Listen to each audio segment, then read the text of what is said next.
I got a fish, believe it or not. I threw way out there in the middle of nowhere and got a fish. They're sitting on these little drops. Nice. That's a good fish. Come here, little guy. In the middle of nowhere. Just through a dark spot. That's just it. Threw to a dark spot. Another little pound and a halfer. Hey folks, Glenn May here with BassResource.com. Today I want to talk about winter fishing. I know it can be tough. Winter time, it's slow fishing, the bites are few and far between, it's cold and uncomfortable to fish sometimes, so it can be real tough fishing. So today I'm going to talk about the top 7 baits that I use and how I fish them and where I fish them, and hopefully it will help you be more productive this winter. So let's start right off with the suspending jerkbait. The suspending jerkbait is ideal for the wintertime. It works best for me when there's been a cold snap, and when you have a high pressure system like today with the blue skies overhead. That's a real good time to do that because the bass will come out and suspend a little bit sometimes. And you want to use a suspending jerkbait to get right down to them and stay with them. So the way I fish this, I use fluorocarbon line because this is a slow presentation, water's clear, the bass have a lot of time to look at your offering, so I want to make sure that it looks as natural as possible. So I'm using fluorocarbon. I use one that gets down to at least 10 feet of water. The deeper the better. Wind it really fast, get it down to its suspending depth, and then let it sit there. Don't move it. This is why you need to have a neutral suspending bait, not one that can slowly float up or one that slowly sinks, because the key with fishing this bait is how long that pause is. It can be 4 seconds or so, up to 30 seconds, sometimes a minute, without moving it at all. And then when you do move it, it's a slight twitch. It's not like you're popping it like you do in warmer temperatures. Here, it's a subtle twitch. What you're doing here is you're mimicking a bait fish that's struggling to stay alive, struggling to stay upright. So they don't have a lot of energy. They don't have this sudden burst of popping around and snapping really fast. So don't snap your line. Just give it a subtle twitch and then park it. Let it sit again. It's a slow, methodical way. It's a great way to fish those deeper weed lines. It's a great way to fish those points, steep banks, those, anything that's got chunk rock on it or logs, stumps maybe, somewhere the bass would be hanging out in. And suspending just off of that, you want to get it right to them and fish those areas with a suspending jerkbait. You can have yourself a really good time fishing them. The next bait I want to talk about is the underspin. This is a bait that's been around for a long, long time because it works, especially in the dead of winter, in the coldest part of winter.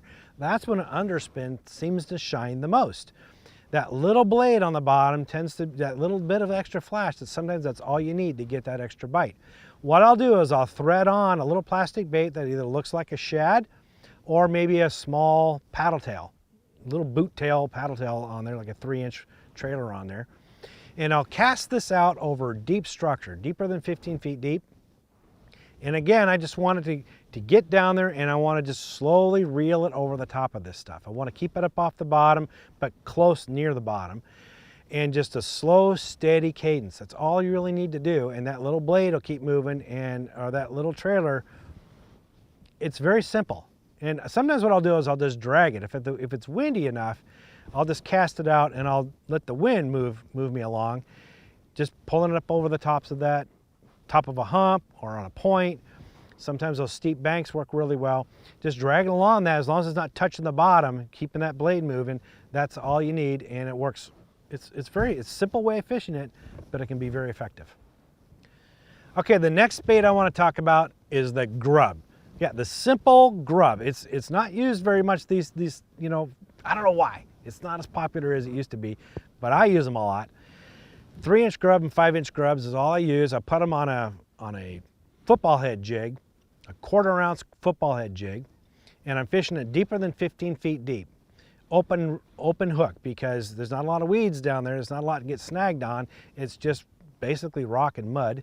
So I'm using fluorocarbon line, because fluorocarbon line holds up better against rock than braid. and it still has all that sensitivity. And I'm using a white grub. The reason I use a white grub is because when you're fishing it deep, I fish it sometimes up to 50 feet deep, there's not a lot of light penetration getting down there, so the colors really don't show up. So all I'm really looking for is something for contrast against the bottom of the lake or river. So white, straight up white. And I just drag it across any kind of structure I can find. Now that could be rock piles, that could be humps, ridges, that could be long tapering points. I like steep banks. Anything I can find, maybe some rocks down there. Sometimes there's debris. I've found some good spots where there's discarded 55-gallon drums down in 45 feet of water. They hold fish. So, you know, pay attention to your depth finder, find anything down there that's different than the lake bottom and fish that. Just drag it, let the wind slowly drift you over. You're not hopping and popping it and giving all kinds of action. You just want to drag it slowly, occasionally giving it these long pauses, and that can be dynamite, especially in the coldest part of the winter. That seems to work best for me. The next bait I want to talk about is the 3/4 ounce spinnerbait. Yeah, I said 3/4 ounce. Heavy spinnerbait. I'll use a white one with a little bit of chartreuse in it, and the blades are typically either a double Colorado or double Indiana blades or a single Colorado blade. The Colorado is the one I use the most. There's two ways that I fish that. One is what you might expect, a slow rolling it. Get it down to that deep structure that I've been talking about, the same places, and here you just want to slowly crank it real slow over that cover and that structure, just letting that Colorado blade just thump along. Heavy thumper. You'll feel that rod tip just thumping along. Give it a pause every now and then to let it sink back down to make sure you're still in contact with that bottom, and then just slowly roll it along. That's all you need to do. You can't believe how many fish you catch just doing that alone. But another way that I like to fish it with those, especially if it's got a Colorado blade, is to helicopter it. So let it fall vertically. Throw it out over a point and let it fall straight down. It just falls like this with that little blade just helicoptering as it goes down. A lot of times it gets bit before it even hits the bottom. It can be a very effective way to fish offshore structure, offshore cover. I was fishing with a friend of mine, and I don't know why, but for whatever reason, he didn't rig up his rods the night before, and I was ready to go. We parked it out over a point, and I caught 3 fish fishing a 3/4 ounce spinnerbait just like that before he was all tied on, ready to go. He wasn't too happy about it, but that was the game plan. That's how it worked that day, is they wanted it to fall vertically. It works best with a short arm spinnerbait, but it still works well if you got a long arm spinnerbait. So don't hesitate to try that during the wintertime. You'd be surprised how effective that can be. Another bait I like to use is the 4-inch plastic finesse worm. Specifically a hand-poured finesse worm. Now the reason I like hand-poured is because in the wintertime, when the water temperature gets below 50 degrees, plastics tend to lose some of their flexibility. They're not as pliable, so they don't have as much movement in them. A finesse worm, although it doesn't have a lot of appendages, it has a natural worm movement. The hand pours, they will stiffen up a little bit in that colder water, but because they're so flexible to begin with, they actually look really natural and normal in the colder temperatures. So that's why I like hand pour. I usually use, I love the Donna Vino hand pours. There's several others on the West Coast that make hand pours. You can find them everywhere, really. The one exception would be, for mass produced, would be the robo worms. Those look and feel like hand pours, and they work just as well in the wintertime. So if you can't find any actual hand pours or can't afford those, go with the robo worms. But what I'll do is I'll put those on a drop shot rig and on a split shot rig. I'll use the split shot rig to find fish, and I'm fishing deeper than 15 feet, sometimes as deep as 50, and I'm looking for structure. Anything that's different from the bottom contour. So humps, ridges, ledges, rock piles, those kind of things. I like steeper points, steep banks. Those type of things is what I'm looking for.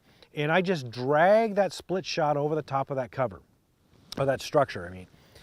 And sometimes I just let the wind just kind of drift the boat along, and I'll pause it. I'll make long pauses in between, such as 4 seconds up to a 30-second long pause. And when I do move it, I'm not lifting it and hopping off the bottom or twitching it or shaking it or giving any of that extra action. Just slow, steady drag on the bottom. Once I do get bit, then I'll switch over to a drop shot, and I'll pinpoint that specific area where they bait. So for example, it was a rock pile or it was on a point. I'll work it thoroughly with that drop shot, vertically jigging it. The difference is in the summertime, I may use an 18-inch leader, maybe longer than that, but in the wintertime, I'm using an 8 to 10-inch leader. Because these fish are right on the bottom, I want to get this right to them. And I'll just let it hang out, you know, just maybe move that rod tip just slightly, just subtle movements, if that. But just let it sit in place and maybe let the wind kind of drift the boat a little bit, but slowly work it slowly. This is why I use the split shot first to find the fish. Once you get bit, typically in the wintertime, the fish are congregated. They kind of school up. So if you catch a fish in an area, there's generally more in that area. This is why I go to the drop shot to work that area more thoroughly to pick off as many fish as I can. So a 4-inch finesse worm, that is key to this presentation. The next lure I like to use during the wintertime is the blade bait. This is a bait that's proven over decades. It works great during the wintertime. It's very simple to use. That what makes it so productive is it's a small bite-sized meal, basically, and it has a tight vibration, which is key during the wintertime. The tighter the vibration, the better. It's also a heavy piece of metal that just casts like a bullet. It doesn't have a lot of wind resistance, so it's very easy to cast, which is what you need for the presentation. What I do is I throw it out across deep points. I'm fishing it deeper than 15 feet deep, sometimes up to 40, 50 feet deep. Cast it out over these humps, ridges, rock piles, creek ledges, any kind of difference in the bottom contour is what I'm looking for, something different. Cast it way out, let it get down near the bottom, almost on the bottom, and here I just slowly crank it, just nice and slow. I want to maintain bottom content, but I don't want it to be bouncing on the bottom. I want to keep it off the bottom, but every once in a while hitting the bottom so I know it's down there, and just slowly crank it back. Sometimes I give it a little pop and let it flutter back down and hit the bottom and then pick up and reel it again just to make sure I'm in contact with it. And that little pop and that flutter sometimes is what you need. Sometimes I'll do that yo-yo action. Just bring it up and then let it drop down, hit the bottom, then pop it back up slowly and let it drop right back down. That falling action, sometimes you'll get bites that way, but usually just a straight, steady, slow retrieve over this bottom structure is all you need for wintertime fishing. Okay, so the next lure that I like to use is a jig. Specifically, I use two different kinds of jigs during the wintertime. One is a rubber skirted jig and the other is a hair jig. So let's start with a rubber skirted jig. There's two ways I fish that. The most common way that I fish it is deep, deeper than 15 feet deep. I want to crawl it over any kind of structure down there. Now, because I'm that deep, there's less weeds and more rocks. So a couple things about that I need to adapt. One is I'm using a football head jig, because you crawl on the rocks, it just moves along, wobbles, looks like a little crawdad. But I'm also using fluorocarbon line because rocks will chew up braid faster than it will fluorocarbon, believe it or not. And when you catch a real nice fish on a jig, typically they're big in the wintertime, last thing you want to do is have a break off on a big fish because you've been dragging that braid over all those rocks for a past hour or two. So I use fluorocarbon. The other advantage of fluorocarbon is that in the wintertime the lakes tend to be clearer and you're moving at a slower pace, and so the bass have more time to examine your offering. So fluorocarbon is less visible in the water than braid. And I'm dragging it over all this structure. I'm looking for deep rock piles and humps, ledges. I'm looking for creek channels, points, and steep banks. Anything like that, that's the kind of thing I want to focus on. And I'll just drag it over this stuff. I'm not hopping it and jumping it. Crawdads are out during the wintertime. They don't hibernate, but they are very lethargic. They don't move very fast. So you don't want to hop it and jump it and give it all kinds of action. In addition, I changed the trailer. Whereas in the summertime, I'll use like a rage bug or rage craw trailer where it has a lot of action. Those flappers just move a lot in the water. Wintertime, I'll change that up. I'll use like a zoom chunk or maybe a V&M cherry bug. Something that doesn't move a whole lot, but still looks like the shape of a crawdad. That's what I want to have. And then, like I said, I drag it over this stuff with long pauses in between. I'll give it up to, maybe 4 or 5 seconds pause, all the way up to 30 seconds, and experiment with the duration of that pause. That is more key to anything else when you're fishing in the wintertime, is how long you wait before you move that bait again. So you need to experiment with that to figure out what that cadence is and zero in on that, and you'll catch more fish. The other way that I fish a rubber jig is if I'm fishing a lake that has a winter drawdown.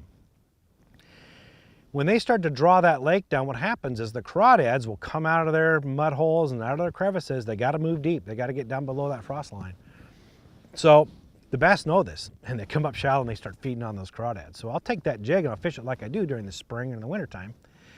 And I'm flipping and pitching it and casting it to everything I can see, any kind of visible cover. Mostly docks, but also you can find rocks and logs, any kind of weed edges as long as the weeds are still green, sunken trees, stump rows, whatever you can find, deep, up to 15 feet deep. And you know, if you've had a stretch of warm weather or stable weather, along with that drawdown, that's perfect conditions. You can have yourself a really good day, so don't miss out on that opportunity. Now, hair jigs. There's two ways I fish hair jigs. One is just like the rubber skirted jig. I fish it deep using a 1/4 ounce to 1/2 ounce jig, football head jig, and just crawling it over everything down there. I don't use a trailer with these. I'm trying to resemble more something like a sculpin or a bait fish that's crawling along in the mud down there. So no craw trailer. The other way I'll fish it is if there's school of bait fish. Sometimes this happens with perch and sometimes with shad during the winter times. They'll ball up, be a little bit offshore, kind of suspended over deeper water. If you find those on your depth finder, it's a tight ball, that usually means you have predators around there feeding on them, typically bass.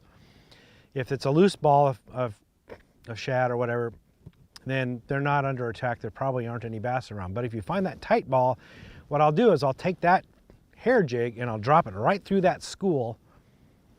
I want to get it down through the bottom because typically what the bass are doing, they're sitting underneath and they're feeding on those bait fish as they're dying off or struggling.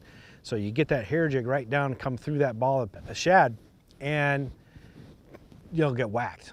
You'll definitely get hit. Sometimes I'll have to heavy up a little bit, especially if it's perch, because they like hair jigs too. So I needed to punch through that ball of bait fish first before it gets to the bass. But yeah, that can be a real productive way to fish and catch bass during the wintertime. So jigs. All right, so there you have it, my top 7 baits that I use during the wintertime. I hope that helps you. For more tips and tricks like this, visit bassresource.com.